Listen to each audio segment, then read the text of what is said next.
Toothless. Scene 1, Part 2. The City Park. Observation roll. Bizarria.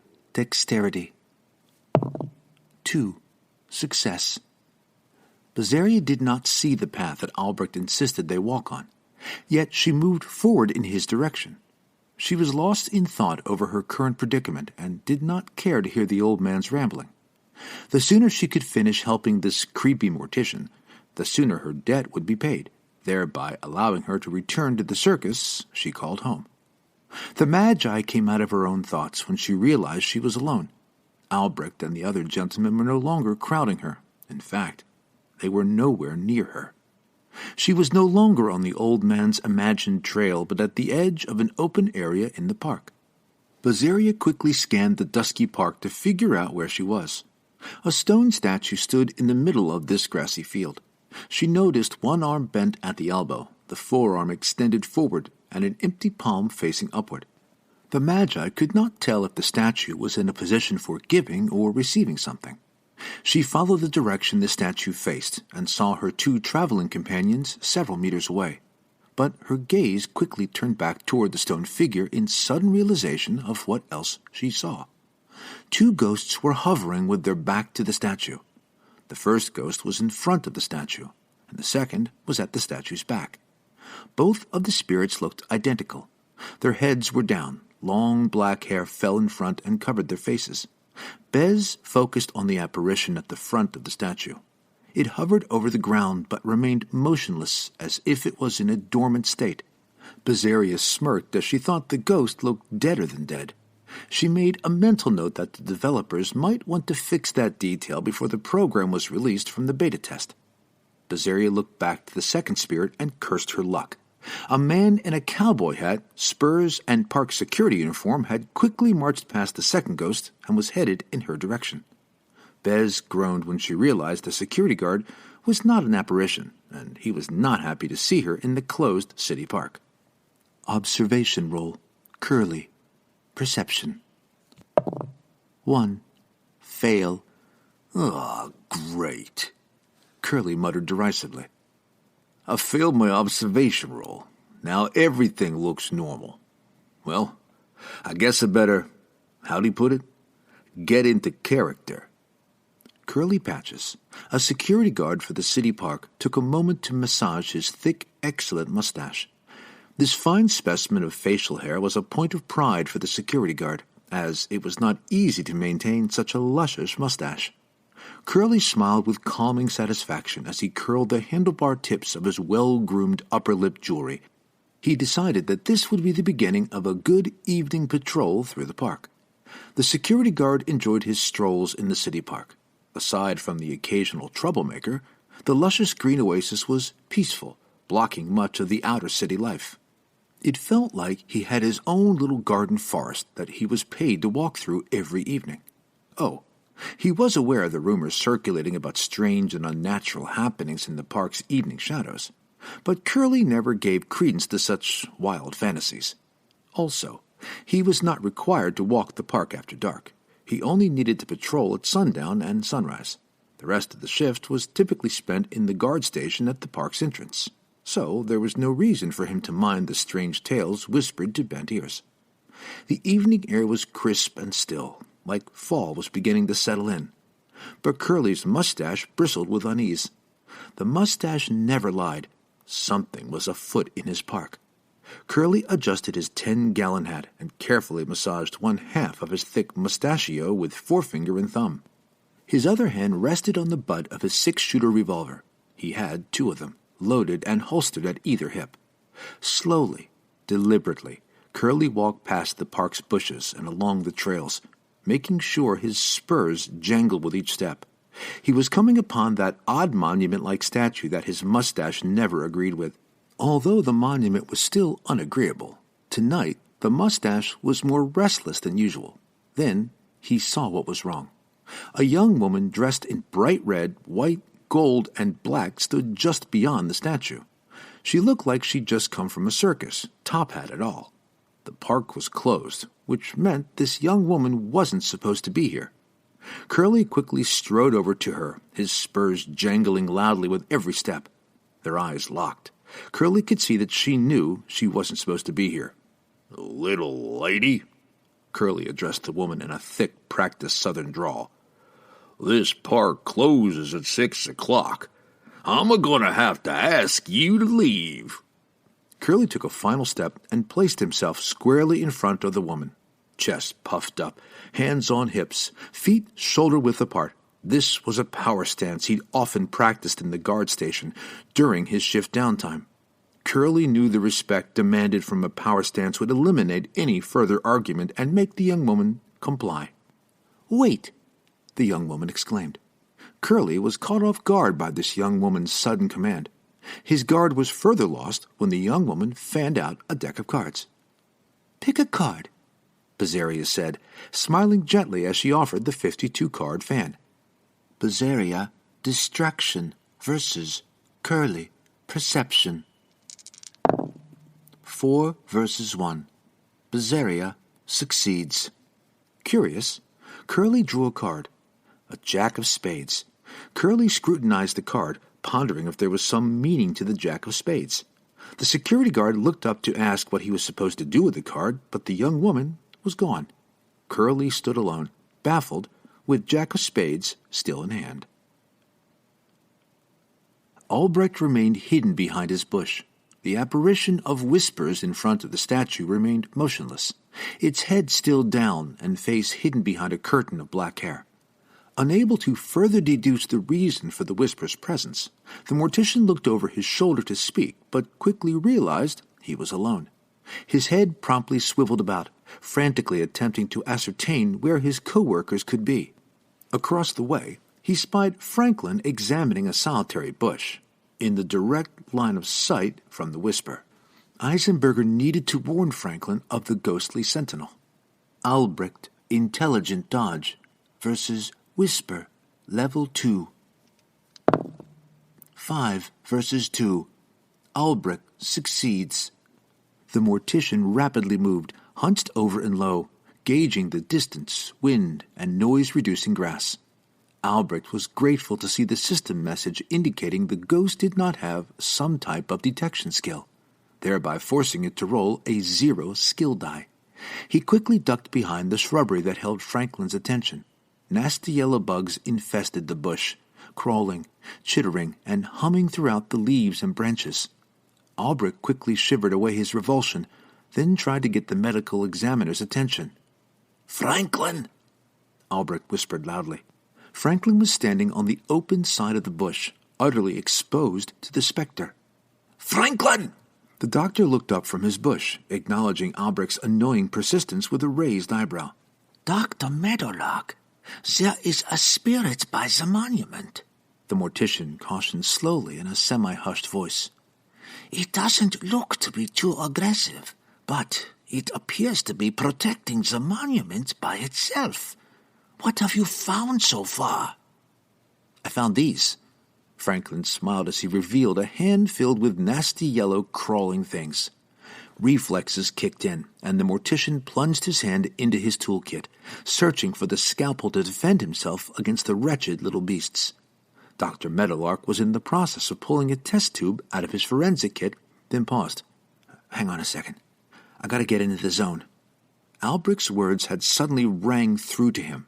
Franklin exhaled forcefully and rolled his head, getting back into character. "What did you say? Spirits? I got bugs here. Bugs aren't spirits." Shaking the bugs off his hand, Franklin kept one bug gently trapped between his thumb and finger. He quickly retrieved the test tube from his forensic kit, popped the bug into it, and promptly sealed the open end. Franklin looked back to finish addressing Albrecht in a regalish tone. "Are you sure you're seeing things okay? You're not losing your mind more than usual?" Eisenberger quietly exploded in a flurry of hushed, hysterical rantings. The hysteria, coupled with the accent, made any understanding of his speech practically impossible. It wasn't clear what he said, but Franklin could see the fear and warning in Albrecht's eyes. The doctor knew something had spooked the mortician. Regardless of the old man's mental state, Dr. Meadowlark thought it best to assess the cause of Albrecht Eisenberger's anxiety. "Franklin," Level 2. 0. Failure.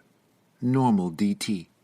Reading the old man's movements, the agitation seemed directed to something behind the doctor. Franklin made a casual glance over his shoulder but saw nothing of significance. "I think you're seeing stuff, man."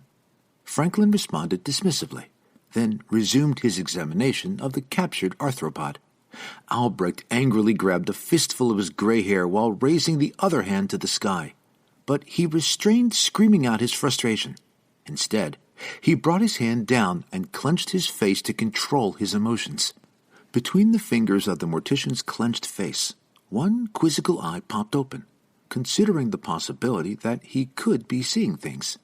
Maybe he was starting to lose it. He closed it all shut. Albrecht refused to let those thoughts take residence in his mind. Bazeria ran, escaping the guard's notice, and slid behind a bush just moments after Albrecht had bolted away. Bez silently cursed her poor timing. Albrecht seemed oblivious to the fact that she was right behind him. She watched the mortician move fast and low to a distant bush. Standing over that bush was the mortician's doctor friend, who appeared very enamored with the foliage. Scanning her vicinity, Bazeria saw the first spirit still hovering, motionless, in front of the statue. She'd lost sight of the second spirit. Noting that the first ghost was still not moving, the Magi ran after Albrecht, hiding next to him behind the shrubbery. She was crouched between the mortician and Franklin, hoping for safety in numbers. "Hey, we got a problem," Bazeria said quietly as she looked to her companions. "There's a security guard here. He just tried to kick me out." "Do you know about the spirit?" Albrecht's voice was crazed, hushed, and demanding, disregarding Bazeria's concern. "Can you see the spirit too?" "Yes, I can see the spirit," Bez snapped, standing up and pointing toward the apparition. She was perturbed by Albrecht's lack of concern for the corporeal problem at hand. "It's right over there. I don't know what it's doing there, but that's not—" Bazeria's voice trailed off as she froze in place. The spirit shifted, then turned to face her. Words locked in her throat and muscles locked in her arm, leaving her motionless, still pointing at the ghost. The ghost tilted its head back, and the long black hair parted to reveal a pair of dark, eyeless sockets. It raised an extended arm and pointed back at Bazeria with a long, cold, bony finger. Its mouth opened wide and emitted a moan that was felt more than heard, like a cold breeze without wind, a shrill howl in the mind. "Oh, no." Bazeria's words were thin as she slowly regained control of her voice. "Guys, I think it sees me." More muscles slowly unlocked, and the Magi slowly stepped backward. "I think I'm in trouble." Franklin stopped examining his test tube bug for a moment. He focused his attention on the magician, but her name did not appear over her head. He grumbled at the system's inability to produce the circus woman's name. "I'm sorry, who are you again?" Franklin was still trying to focus on the fearful circus magician. "The spirit! The spirit!" Albrecht wildly interjected, grabbing Franklin's shoulder and spinning him around. The mortician pointed excitedly in the same direction as the circus magician. "It's here! It's over there!" "What spirit?" Franklin asked exasperatedly. "Franklin, level 2. 1. Failure. Normal DT." Franklin looked hard where the other two pointed, but only saw the statue.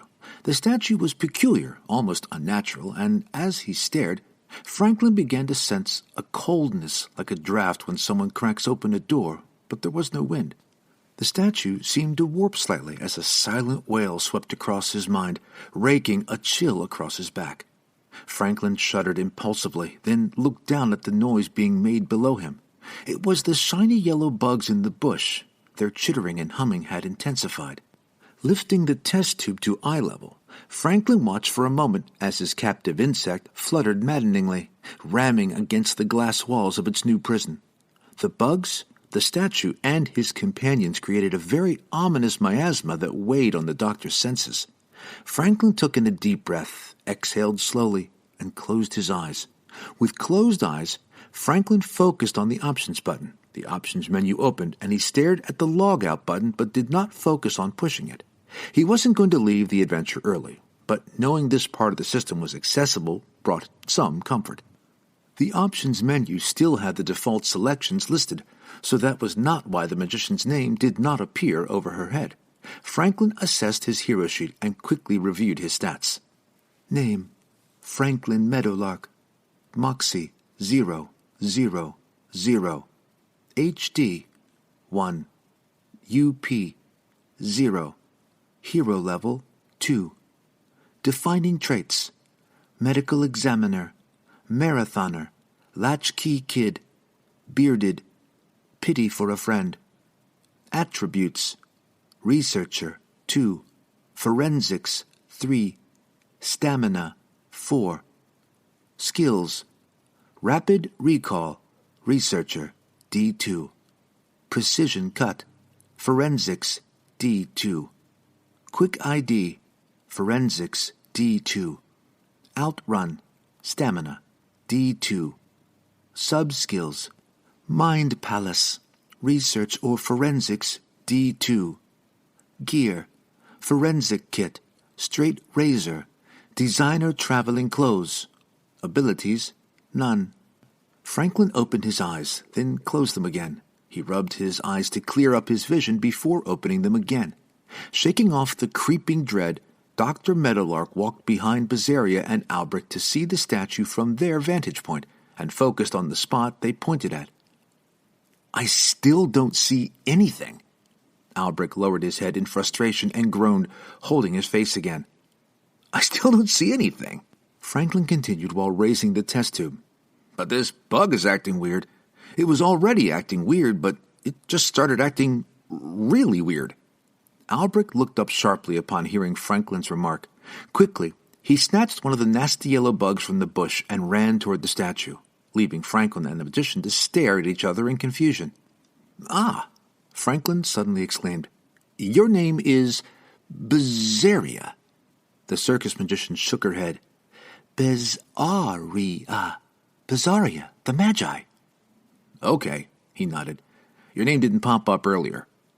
Yeah, the system seems to be a little glitchy, but it's still in beta, so I guess that's to be expected. Albrecht skidded to a halt in front of the monument. Despite his aged appearance, he was pleased that he could still move nimbly.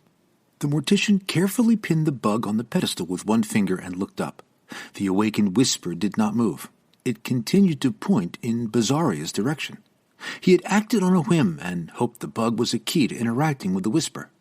Albrecht continued to wait, pressing the agitated little bug against the monument gently. The whisper still did not react.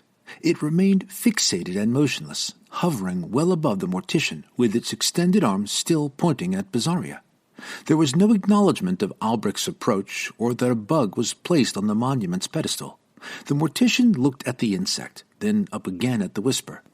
Irritation boiled over from the ghost's lack of interaction. Albrecht slammed his fist down. Albrecht, nimbleness, versus bug, level 1. 4 versus 1. Albrecht succeeds. The bug crunched and splattered under the fist of Albrecht Eisenberger. He peered down at the mess under his fist, then glanced up again at the ghost. Nothing. The whisper remained unperturbed. Frustration returned as Albrecht wiped his fist clean on the stone, unsure of his next action. He began to seriously question the system's ability to move the storyline forward, especially since every attempt he had made thus far resulted in a lack of action. Then, the mortician's skin began to creep and crawl over his flesh. A whispering chill swept through Albrecht's insides, followed by a wail that echoed in the back of his mind. Albrecht could feel it. Another whispering ghost was nearby, and it was coming for him. Wide-eyed with realization, Albrecht held up 2 fingers and called back, Bez, there are 2 spirits! I know, she snapped in utter vexation. Curly shifted his feet and peered through slitted eyes. He massaged his mustachio with one hand and twisted his mouth as he changed his initial impression of the evening. Something was amiss in the park. The security guard looked around to see the strange statue's backside and various undisturbed hedges and bushes, but saw no sign of the brightly dressed circus woman. Curly sniffed the wind, his eyes still squinting and searching the surroundings. He randomly picked a southerly direction, away from the perturbing statue, to continue his investigation for the park's intruder. A chilling wail pierced his mind, and his mustache quivered wildly in response. Reflexively, Curly's hand snapped to one of the revolvers on his hip, while the other hand pinched the curl of his mustache. He spun around to ascertain where the chilling of his mustachio came from. "Something ain't right here," Curly muttered to himself. There was a sound, like crunching flesh connecting violently with the rock, followed by voices. Curly glared at the statue. He knew the sounds came from that direction. Cautiously, Curly approached the statue, one hand still at his hip, the other at his mustache. As the security guard rounded the monument statue, he saw a small, wiry, pale old man. The small man's fist was firmly planted on the statue's base. Curly was confident that the remnants of a freshly killed bug had been wiped from the man's small fist onto the stone base. Excuse me, sir," Curly said with an intentionally thick drawl. "I don't appreciate no bugs squishing in my park." The small man jumped up with his hands raised high. His eyes were large and wild as he cried out. "There's no time! No time! Beware the Whispers! The spirits of Whispers are here!"